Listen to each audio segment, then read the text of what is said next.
Disparu le 21 avril dernier à l'âge de 88 ans, le pape François a donc cherché durant les 12 années de son pontificat à faire souffler un vent de réformisme sur l'Église catholique. Une ligne qui n'aura pas été du goût de tous au sein du Saint-Siège, loin s'en faut, comme vient de nous le rappeler à l'instant ce documentaire. Dès lors, quels sont les enjeux qui se cachent réellement derrière sa succession? Eh bien, nous allons en débattre maintenant avec nos invités présents aujourd'hui sur ce plateau de Débat Doc, en commençant par celle qui a réalisé ce film, Constance Colonna-Cesari. Bienvenue à vous. Vous êtes journaliste indépendante, spécialiste du Vatican. Vous êtes par ailleurs l'autrice de ce livre, Dans les secrets de la politique vaticane, publié aux éditions du Seuil. Nous allons revenir ensemble sur le contenu de ce film, tourné il y a maintenant 3 ans, 4 ans même. C'était en 2021, je crois. À la sortie du Covid. Et nous étions, bien entendu, à la sortie de cette fameuse crise de la Covid. Avec nous également Nicolas Senez, bienvenue à vous. Vous êtes journaliste au quotidien La Croix, avec qui nous sommes partenaires à l'occasion de cette émission, avec notamment la sortie en kiosque d'un numéro collector de La Croix, hebdo, sobrement intitulé François 1936-2025. Je l'ai entre les mains, ce numéro. Il sera donc disponible pour tous dans les kiosques et à garder précieusement à cette occasion. Vous avez été correspondant à Rome vaticaniste donc pendant 4 ans pour votre journal La Croix. C'était entre 2016 et 2020 et vous êtes l'auteur de Comment l'Amérique veut changer le pape, publié chez Fayard. On y reviendra car c'est un des intérêts de cette succession du pape François, l'influence qui va venir peut-être de l'autre côté de l'Atlantique. Et puis enfin avec nous François Mabille. Bienvenue à vous, François Mabille. Vous êtes chercheur associé à l'IRIS, l'Institut de Relations internationales et stratégiques. Vous dirigez d'ailleurs l'Observatoire géopolitique du religieux. On vous doit entre autres ce livre, tout récent d'ailleurs. Le Vatican, la papauté face à un monde en crise. C'est un ouvrage qui est disponible aux éditions Erol. Constance Colonna-Cesari, on vient de voir ce documentaire et il vient nous rappeler une chose, c'est clair, c'est qu'il y a 2 grandes lignes, peut-être 2 grands courants, je ne sais pas comment on peut dire les choses au sein de l'Église catholique, c'est pas vraiment nouveau. Mais ce documentaire vient nous le rappeler. On va dire qu'il existe une ligne identitaire, nationale, conservatrice, traditionnelle au sein de l'Église catholique, et puis une ligne qu'on qualifiera de plus universelle, plus ouverte, plus humaniste, celle qu'incarnait justement le pape François. Est-ce que c'est pas là tout l'enjeu de sa succession? La ligne que va choisir l'Église catholique pour demain, va-t-elle rester sur celle propulsée, entamée par le pape François, ou va-t-on en revenir à une ligne plus traditionnaliste, telle qu'on l'a connue avec ne serait-ce que les 2 papes précédents? Écoutez, il y a un intervenant dans ce documentaire qu'on vient de voir qui le dit et le rappelle. Les conservateurs veulent se battre pour reprendre le pouvoir. Cet homme, cet abbé de Tanoirne le dit, ça va être un conclave à couteau tiré, parce qu'évidemment, ces milieux qui ont été privés du pouvoir, enfin de l'exercice suprême du pouvoir dans l'Église, veulent le récupérer à tout prix. La question, c'est en auront-ils la capacité, numériquement au sein du collège des cardinaux, puisque on sait que la masse des hommes a été nommée par le pape François, donc des hommes qui lui ressemblent un peu et ne sont donc pas en faveur des idées, des courants conservateurs au sein de l'Église. Donc il va y avoir une bataille en effet sur ces objectifs, remettre l'Église dans des voies plus traditionnelles, dans des voies plus conformes, moins proches des débats de société qui nous animent, nous, en Occident, mais qui ne sont pas ceux de l'Église. Donc, évidemment, toutes ces questions, célibat des prêtres, diaconat féminin, sont observées, la communion pour les divorcés remariés, etc. Mais, d'un autre côté, le conclave pourrait aussi décider d'oublier tous ces thèmes qui divisent et de dire, on va repartir sur d'autres bases, pourquoi pas la géopolitique, voyez, pour effacer les risques d'une division. On est actuellement dans une Église divisée par ces débats, et donc peut-être que le seul moyen pour les cardinaux de passer à autre chose, c'est de dire finissons-en avec ces critères pour ce conclave et élisons un pape sur d'autres sujets que ceux-là. Difficile, mais pourquoi pas. Et vous avez précisé que le conclave a été fortement renouvelé par le pape François. 135 cardinaux sont habilités à voter à l'occasion de ce conclave et 108 parmi ces 135 ont été nommés par le pape François. Voilà pourquoi vous disiez que ce conclave a été fortement renouvelé à l'initiative, justement, du pape François. Qu'avez-vous envie de rajouter par rapport à cela? Est-ce que cette élection, à l'occasion de ce conclave, revêt un sens politique, réellement? Est-ce qu'on peut dire les choses comme ça? Elle a un sens politique. Le pape a un rôle politique, que ce soit dans le monde, et puis il y a une dimension politique, y compris dans l'Église. Alors effectivement, il y a un affrontement conservateur-progressiste, mais c'est vrai, comme le rappelait Constance, que les conservateurs sont quand même assez marginalisés dans ce conclave. Et puis, c'est, je dirais, la réaction qu'il y a eu aux réformes de François. Il ne faut pas oublier que ces réformes, elles ont été voulues par le précédent conclave. Vous dites qu'ils sont marginalisés parce que, justement, à cause de ces nominations du pape François, qui ont peut-être inversé les rapports de force tels qu'on peut le pressentir aujourd'hui au sein de ce conclave? Oui, et pas seulement. C'est leur manière de s'opposer à François, de façon parfois très frontale, a aussi profondément choqué les autres cardinaux. C'est-à-dire qu'il faut avoir vraiment conscience que dans l'Église catholique, le rôle du pape est vraiment le rôle d'un gardien de l'unité. Et ceux qui veulent l'attaquer pour finalement diviser cette unité, c'est assez mal perçu. Quand l'un ou l'autre cardinal se met vraiment, non pas à dire simplement « je ne suis pas d'accord », ce qui peut être admis, mais « je ne suis pas d'accord et je m'oppose et je gêne, voire je suscite une opposition dure où je vais rechercher l'ancien pape qui est dans sa retraite pour l'ériger en espèce de contre-magistère contre le pape François. Ça, c'est très mal perçu en fait par le Collège des cardinaux, qui fait que même si des cardinaux vont ne pas forcément être d'accord sur le fond avec François, vont quand même le défendre et recréer une autre unité et d'une certaine façon, écarter comme des espèces de systèmes immunitaires ceux qui divisent cette unité. Ceux qui nous regardent ont sans doute en tête Jean-Paul II, bien sûr, parce que son pontificat a été très long et aussi parce qu'il a été élu très jeune, 59 ans, plus près de nous, Benoît XVI. On les mettait dans le clan des conservateurs aujourd'hui. Cette division qu'on a évoquée dès le début de notre échange entre réformateurs, réformistes et traditionnalistes, elle existe depuis toujours dans cette Église catholique ou on peut dire que les choses sont assez récentes de ce point de vue-là? Elle traverse l'histoire de l'Église et sans doute de toute institution, mais elle peut prendre effectivement, en fonction du contexte historique, en fonction des débats qui animent l'Église catholique, des accents différents. Moi, personnellement, je suis tout à fait d'accord avec ce qui a été dit. J'aurais tendance à dire que l'une des tensions qui a parcouru ce pontificat, qui est un pontificat extrêmement conflictuel, et je reviendrai sur ce que disait Nicolas, avec lequel je suis tout à fait d'accord. Je dirais que c'est entre les doctrinaires et les pastoraux. Les doctrinaires, ceux qui veulent rappeler en permanence la doctrine, ce que faisait Benoît XVI. Voilà. Le pape François n'a pas véritablement changé la doctrine sur beaucoup de sujets, voire sur très peu de sujets, voire pratiquement pas. En revanche, son attitude à l'égard de ceux qui sont éloignés de l'Église catholique, elle est très différente. Et c'est celle que vous décriviez tout à l'heure, c'est-à-dire c'est une attitude d'accueil, une attitude d'écoute, une attitude d'accompagnement. Lorsqu'il dit l'Église est comme un hôpital de campagne, c'est-à-dire l'Église doit s'occuper de tous les blessés de la vie, quels qu'ils soient, et je me tourne vers eux et je n'ai pas besoin pour ça de leur rappeler en permanence ce que l'Église pense et si elle les condamne ou pas. Ça renvoie à sa fameuse phrase sur les homosexuels, qui suis-je pour juger? On connaît le jugement de l'Église sur l'homosexualité, mais ce que dit le pape François, c'est moi, je m'intéresse aux personnes en priorité et je n'ai pas besoin de rappeler la doctrine. Alors c'est une des tensions effectivement qui parcourt.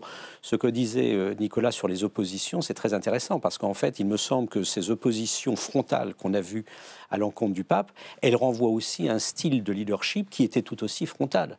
Lorsque le pape, j'allais dire à peine élu... Personnage très autoritaire par ailleurs, très autoritaire, et le puis, pape François. Je dirais avec un côté... un petit peu Claude Allègre, lorsqu'il s'en prend aux cardinaux en leur disant « vous êtes affectés de 15 maladies spirituelles » et qui nomme ces maladies spirituelles, il y a peut-être des façons un petit peu plus douces pour se mettre dans la poche les cardinaux avec lesquels on veut travailler. Et son style de leadership a été un leadership frontal. Réaction, la réaction, elle est tout aussi frontale. Donc je pense que dans le conclave, il y aura sans doute effectivement une sorte d'évaluation du type de profil, j'allais presque dire psychologique, que l'on attend d'un pape. Et puis il y a d'autres tensions. Je pense qu'il y aura peut-être, sinon des tensions, en tout cas des enjeux géopolitiques, et ça renvoie notamment à la place des États-Unis. C'est le livre de Et d'ailleurs, on va y Nicolas. revenir. Voilà. Et puis, peut-être, moi j'étais frappé dans mes déplacements, notamment en Afrique et en Asie, mais particulièrement en Afrique, de voir à quel point il y avait une sorte de ressentiment ou de critique à l'égard des catholiques européens. Avec, j'allais pas dire que c'est un sentiment de revanche, mais une sorte de ressentiment consistant à dire l'Église catholique ne va pas très bien, qui êtes-vous, vous catholiques européens, pour nous donner des leçons, alors que la sécularisation est avancée en Europe et que vous disparaissez, alors que nous sommes démographiquement les églises de l'avenir. C'est vrai pour l'Amérique latine, c'est vrai effectivement pour l'Afrique. Il y aurait d'autres tensions, mais je m'arrête là pour la présentation de ces premiers clivages. Il y avait d'ailleurs une expression souvent reprise par le pape François, c'est « aller au périphérique ». Cette volonté d'aller au périphérique, ce qu'il entendait par là, c'était de prendre la défense des peuples pauvres, des sans-voix, des invisibles, des rejetés, des immigrés, et d'instaurer une proximité avec eux. Vous vouliez réagir ? Oui, je pense que cette question, effectivement, de l'Europe, finalement, face au reste du monde dans l'Église, elle est cruciale dans ce conclave, parce que François signe, finalement, le basculement d'une Église dont le centre n'est plus en Europe. Il est le premier pape latino-américain. Et ça, l'Europe, et je mets les États-Unis dedans, en fait, l'Occident européen a finalement contrôlé l'Église quasiment depuis le début, dans une culture aussi gréco-latine. Et François vient dire que non, c'est fini ce temps où l'Occident gérait l'Église. Et que l'Église, elle peut avoir une expression culturelle aussi autre, latino-américaine, africaine, asiatique, et que ces différentes manières d'être une Église ne les disqualifient pas pour autant. Et ça, finalement, ce multiculturalisme est absolument insupportable pour un certain nombre de catholiques européens, peut-être justement plus identitaires, parce qu'ils ne conçoivent leur identité catholique qu'à travers une identité européenne. Donc forcément, François, il vient entrer complètement en collision avec eux. Et pour illustrer d'ailleurs ce rapport de force, je crois que pour la première fois, les cardinaux non européens seront majoritaires au sein de ce conclave. Et ça, c'est vraiment une première. Et ça illustre parfaitement bien ce que vous venez de nous dire. Est-ce qu'on peut dire, néanmoins, que ce pape aura été, de ce point de vue-là, particulièrement clivant au sein de l'Église catholique? Vous nous étiez en train de nous dire qu'il va s'agir de trouver une unité, et peut-être retrouver une unité au sein de cette Église catholique à l'occasion de l'élection de ce nouveau pape, parce que justement, le pape François aura particulièrement clivé au sein de cette Église catholique durant ces 12 années de pontificat. C'est vrai, on pourrait même rebondir sur tout ce qui a été dit pour dire, regardez, quand il s'adresse aux cardinaux de son Église qui vivent avec lui à Rome, au Vatican, il leur fait un goûter de Noël et il leur dit, vous avez les 13 maladies ou les 15 maladies de la curie, enfin, c'est une douche froide. Il s'attaque au cléricalisme, c'est un mot qu'il a martelé, le cléricalisme, voilà l'ennemi. Finalement, il accuse le cléricalisme, cet abus de pouvoir et de conscience, d'autorité des hommes dans son Église, d'être y compris responsable des scandales, les abus sexuels, de tout finalement. Donc ça, il est clivant à l'intérieur de son Église. Il est clivant quand effectivement il fait confiance aux églises miroirs, en fait, plus que à l'institution. Rome était le centre de l'Église, évidemment. Et c'est ça qui a enthousiasmé les continents africains, latino-américains, asiatiques, d'avoir un pape qui n'émane plus de ce continent qui est perçu comme dominateur. On l'oublie. Et ces épiscopats qui ont fustigé finalement qu'un latino-américain puisse s'emparer, faire des leçons d'évangélisation, alors qu'ils sont nouveaux en termes d'évangélisation, ils n'ont pas une expérience de 2000 ans, comme les épiscopats européens, ça a créé une bataille. Mais je dirais, il est clivant, on l'a accusé beaucoup d'être clivant sur la question de la migration. Mais honnêtement, si on analyse sérieusement. Est-ce qu'on voulait d'un pape qui n'ait pas un engagement fort sur des questions? Est-ce qu'on voudrait d'un pape qui dit « Ah oui, il ne faut pas trop accueillir les migrants ». Vous voyez, ça n'a pas de sens en réalité. Il a fait, je dirais, son boulot de pape quand même sur une question qu'il a nommée la tragédie du moment. Il a dit à l'Europe très sévèrement, en la traitant de grand-mère stérile, que le défi pour elle, c'était ici et maintenant. Alors, oui, ces mots, ils sont sévères, mais c'est le monde et ces tragédies qui, finalement, ont appelé cette position. Alors, il ne s'est pas fait des amis.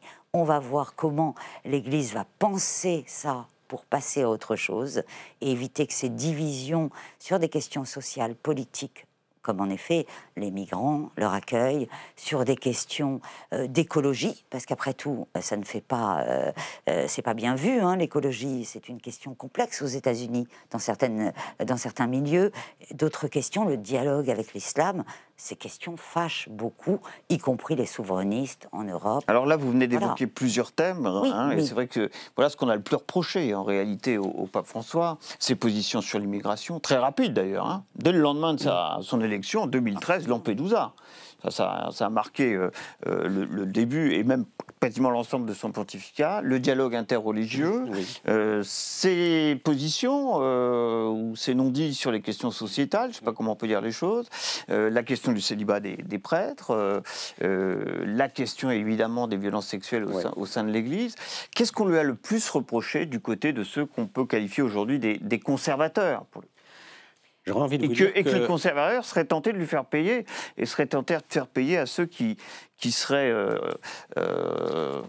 volontaires pour défendre ce qu'a été la ligne du pape François aujourd'hui. Je crois que finalement, chacun des thèmes que vous avez évoqués a confronté le pape à une minorité d'opposition. Mais que le problème, c'est qu'au bout de 12 ans, quand vous ajoutez des minorités d'opposition à des minorités d'opposition, vous parvenez à créer en face de vous une sorte de majorité qui n'est peut-être pas d'accord sur tout, on est bien d'accord pour le coup, mais qui est au moins d'accord sur une chose, sur la critique du pape qui est en fonction. J'ajouterais à cela... D'ailleurs, on voit assez bien dans ils se sont fédérés. Ouais. Il y a une sorte de fédération des oppositions. Les uns avec les autres. Exactement. Avec peut-être de la part de François, alors je ne sais pas s'il se sentait limité par le temps compte tenu de son âge, mais parfois des raccourcis, des formules abruptes, des combats qu'il a menés et qui étaient effectivement des combats eux-mêmes frontaux. Vous évoquiez les problèmes de migration. Il y a deux choses. Tout au début de son pontificat, souvenez-vous, pendant la campagne électorale de Trump contre Hillary Clinton, Trump parle déjà de la possibilité de créer des barrières aux frontières. Le pape s'immisce dans la campagne électorale américaine et va très loin en disant un homme qui parle de construire des barrières, cet homme-là ne peut pas être chrétien. Immédiatement, bien évidemment, Trump réagit, mais pas simplement Trump. Également, les chrétiens américains, Trump dit « mais moi je suis chrétien, pas catholique, donc on n'a pas à me décerner des titres de christianisme ou pas ». Bon. Et donc vous voyez là, ça marque de la même façon que, bien sûr, on est dans la tradition catholique lorsqu'on parle des migrants, mais la manière de s'adresser aux Européens, de critiquer là encore de manière frontale les États européens et parfois de se taire sur également les causes des migrations, ça a pu susciter aussi des oppositions violentes. Et on pourrait reprendre un ensemble de thèmes et montrer qu'effectivement il y a peut-être eu parfois, pour ne pas dire souvent, un manque de pédagogie chez ce pape, ce qui est très curieux parce qu'en audience privée, il savait très bien se montrer pédagogue. Mais en revanche, dans ces débats sociétaux, ça a peut-être manqué. Il y a peut-être eu également un déficit d'explication sur la question des relations avec l'islam. Parce que là, il y a une inflexion très nette sur ces questions-là. On est passé d'un dialogue interreligieux et avec les musulmans théologiques à un dialogue beaucoup plus politique, pour le coup, c'est-à-dire centré sur les questions de tolérance et de coexistence, avec des documents signés qui consistent à dire, finalement, les minorités chrétiennes doivent pouvoir vivre, coexister dans des pays à majorité non chrétienne ou des pays à majorité musulmane, et pour ça, il faut qu'il y ait en quelque sorte une charte de bonne conduite qui soit créée. C'est notamment le fameux document sur la fraternité dignité humaine, qui est signé avec le recteur d'Al-Azhar, le recteur de l'université sunnite d'Égypte. Vous voyez ?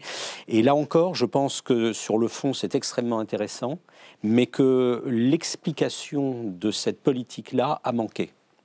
Alors, venons-en au thème de votre livre.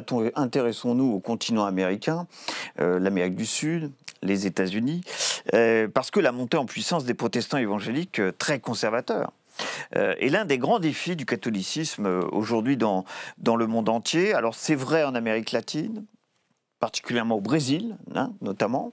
Et puis, c'est vrai aussi aux États-Unis, bien entendu, où les protestants de l'Église évangélique font alliance avec les catholiques conservateurs dans cette affaire et vont sans doute chercher, d'une manière ou d'une autre, à influer sur l'élection du nouveau pape. Expliquez-nous l'enjeu là, de ce point de vue-là. En fait, déjà, les catholiques aux États-Unis, pour exister, ont toujours été influencés en fait par le protestantisme qui les entourait. Dès le départ, dès la création des États-Unis d'Amérique. Alors, au départ, c'était effectivement le protestantisme libéral, et c'est comme ça que, par exemple, les évêques américains au Concile Vatican II, qui est vraiment le grand moment de tournant de l'Église catholique, de sa modernisation au milieu du XXe siècle, insistent beaucoup sur la liberté religieuse, la liberté de pouvoir choisir sa religion. Parce que c'est finalement le fondement des États-Unis, la liberté religieuse.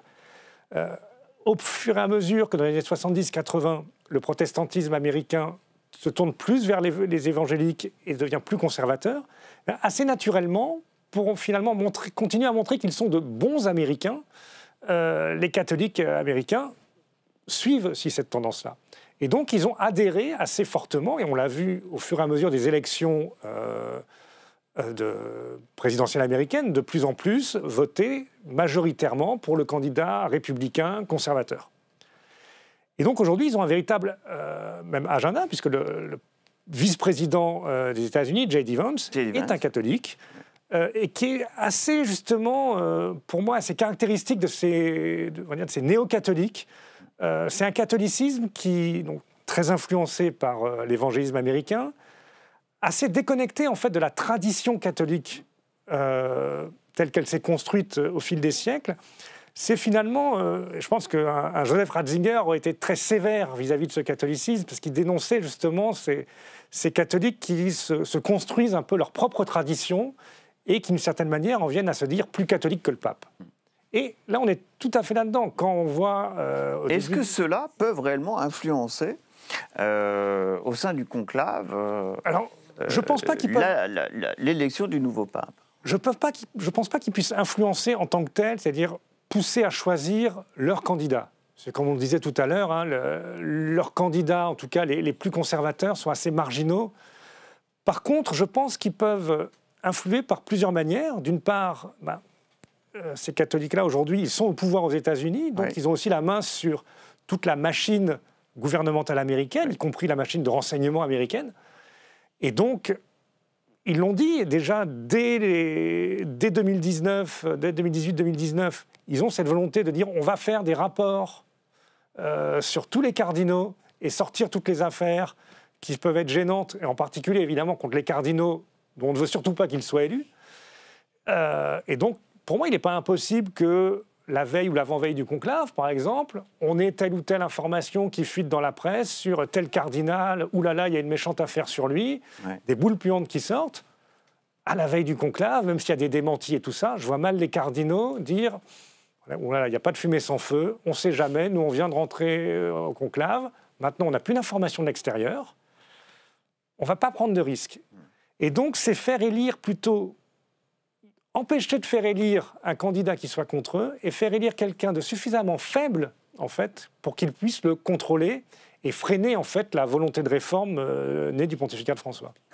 Faute d'un vrai candidat à l'intérieur, parce que c'est ça. En fait, pour rembobiner un petit peu, et aussi même jusqu'au documentaire, je réussis très facilement à tendre ce micro à tous ces hommes, à tous ces opposants, y compris le cardinal Müller, qui est un homme de l'intérieur, de l'appareil, qui va rentrer au conclave, qui est pas un opposant systématique, mais ils s'expriment parce qu'ils savent qu'étant minoritaires, ils ont besoin de faire entendre leur voix. Donc ces gens-là ont parlé d'autant plus fort qu'ils se savaient fragiles. Inversement, les progressistes, on ne les a pas entendus, je ne les ai pas beaucoup dans le documentaire. Parfois, je suis allée supplier des gens, notamment à la Compagnie de Jésus, chez les jésuites, parlaient, défendaient le pontificat du pape François. Non, ils ne voulaient plus parler. C'était curieux. Donc voilà, cette opposition, elle devient vocale de plus en plus parce que pour montrer qu'elle existe. Et elle est prête à tout, comme le disait Nicolas, y compris à faire éclater des scandales épouvantables jusqu'à la fin. Et elle actionne déjà aussi la liste des papabiles, ceux qui sortent dans les chaînes. Papabiles, il faut bien préciser, ceux qui potentiellement pourraient ceux qui ont le plus de chance. être élus. Voilà. Les candidats, même si on n'est pas candidat, ce sont ceux, alors c'est un mot italien, susceptibles d'être élus. Et ça, c'est toujours de la propagande, les listes de papabiles. Donc, soit on a des papabiles italiens parce que l'Italie a envie d'un pape italien, et on a bien vu que ça avait entraîné la conférence épiscopale italienne, lors du dernier conclave, à annoncer que le cardinal Angelo Scola avait été élu pape. Et non, c'était Jorge Mario Bergoglio. Donc elle s'est trompée, elle y croyait tellement à son propre message pour s'auto-convaincre que Angelo Scola, ce grand cardinal, serait élu. Il ne l'a pas été. Il ne le sera pas vraisemblablement, parce que les gens du conclave précédent sont tous trop âgés, sortis du jeu. Donc là, c'est pour ça que le conclave est difficile, parce qu'on part sur des bases nouvelles. Et donc, il y a des listes que nous proposent des médias américains dont il faut, je pense, se méfier. Cette chaîne de télévision fait des listes, EWTN, que tous les médias reprennent ensuite derrière en Europe parce qu'ils n'ont pas d'autre idée. Évidemment, on n'a pas d'informations sur qui sont les candidats. Et je pense que c'est de la propagande, encore une fois. Il nous reste très peu de temps, il nous reste environ 5 minutes. À quoi faut-il s'attendre avec ce conclave? D'abord, est-ce qu'il faut s'attendre à un nouveau pape de transition? C'est comme ça aussi qu'on a surnommé le pape François, avec un peu de recul. 12 ans, à l'échelle du temps, c'est finalement assez peu. À l'échelle du temps, c'est peu. Mais ou alors, est-ce qu'il faut s'attendre, comme ça a été le cas d'ailleurs en 78, avoir un pape jeune qui va pouvoir s'installer, installer une politique, une doctrine, comme ça a été le cas de Jean-Paul II. À votre avis? Je pense que le personnage qui sortira sera au carrefour des différents critères qu'on a évoqués, effectivement. À la fois influence, et je la crois très forte, du catholicisme américain. Il ne faut pas oublier que durant le premier mandat de Trump, il y a eu une tentative de monter une sorte d'international. Donc cette élection sera fortement influencée par le catholicisme américain, c'est ce que vous venez de nous dire là. Oui, et par le contexte international. Et le contexte international, c'est également la présence de Trump et la dérégulation internationale à laquelle il s'est livré depuis maintenant 1 mois et demi. Donc ça, effectivement, c'est un premier critère. Le deuxième critère, on l'a évoqué dès le début de l'émission, c'est les doctrinaires contre les pastoraux. Et puis, il y a quand même des enjeux autres, et notamment internes, y compris dans l'organisation de l'Église catholique. Le pape a fini, en quelque sorte, son pontificat sur une tentative de réorganisation vers davantage de collégialité. C'est le thème de la synodalité. Et ce débat-là n'a pas été tranché. Donc, c'est un débat qui va être repris sans doute lors du conclave, et je pense que c'est à l'interstice de ces 3 aspects-là que, éventuellement, on aura un nouveau pape, plus ou moins âgé. Sur l'âge du futur capitaine, si je peux me permettre d'utiliser cette expression, il faudra l'interpréter. Ça sera un signe important d'avoir un pape qui puisse, encore une fois, s'inscrire dans la durée, ou au contraire d'avoir un pape qui soit un pape de transition, pour le coup. On a senti, après Jean-Paul II, qui fait quand même un pontificat très long, presque 30 ans, il avait été élu à 58 ans. Donc voilà, à la sortie du pontificat de Jean-Paul II, on avait senti que les cardinaux étaient plutôt dans l'optique de dire on prend quelqu'un qui ne va pas rester trop longtemps. Et c'est vrai que jusqu'à présent, on disait, quand on regarde les listes de cardinaux, on disait quelqu'un finalement entre 75 et 80 ans, ce qui limitait la liste. Or aujourd'hui, cette liste, elle est quand même assez limitée. On voit qu'entre 75 et 80 ans, il y a des gens très bien, mais qui à chaque fois finalement ont un défaut qui peut être assez dirimant. Donc on va regarder un petit peu plus bas. Alors, jusqu'où on descend? Et ça aussi, et en pesant effectivement tous les éléments dont parlait François Mabille tout à l'heure, ils vont peser. Regardez, est-ce qu'il faut finalement plus un diplomate? Est-ce qu'il faut plus quelqu'un qui va être plutôt sur l'interne pour essayer de gérer un peu l'unité, diversité, qui soit en même temps quelqu'un qui gouverne? Est-ce qu'on prend un Américain? Est-ce on revient vers un Latino-Américain? Voilà. Ou un Européen. Tout ça va jouer. C'est la fin de, malheureusement, déjà la fin de cette émission. On aurait souhaité rester beaucoup plus longtemps avec vous pour en savoir encore un peu plus sur celui qui va succéder au pape François et la ligne politique qui sera suivie par celui qui va lui succéder. Tout ça, ça sera à suivre dans les jours qui viennent avec ce conclave, évidemment, qui se profile. Mais un grand merci pour votre documentaire. Constance Colonna-Césari, qu'on a redécouvert à l'occasion de cette émission Débat-Doc. Vos réactions, ça sera sur #Débat-Doc. Nos invités pourront d'ailleurs réagir à ce que seront ces réactions. Merci à Félicité Gavalda et Yasmine Benaïssa qui m'ont, comme à l'accoutumée, aidé à préparer cette émission. Et quant à moi, je vous donne rendez-vous à la même place, à la même heure, et ce sera toujours pour un Débat-Doc avec son documentaire et son débat. À très bientôt.